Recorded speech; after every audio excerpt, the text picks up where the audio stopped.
قبل ما حضرتك تجاوب محتاج حضرتك تعرف هو بيسأل السؤال ده ليه. في الحالة دي يبقى انت حضرتك السؤال هترده بسؤال، تقول له هو حضرتك ايه اللون اللي انت بتدور عليه، ايه اللون اللي انت تحبه.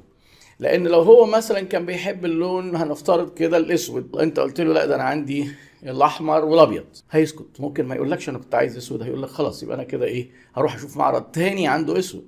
في حين ان انت لو سألته حضرتك عايز لون ايه وقال لك الاسود، وانت لو مش عندك الاسود انت ممكن تتصرف فيه فتقول له خلاص حضرتك اللون الاسود موجود.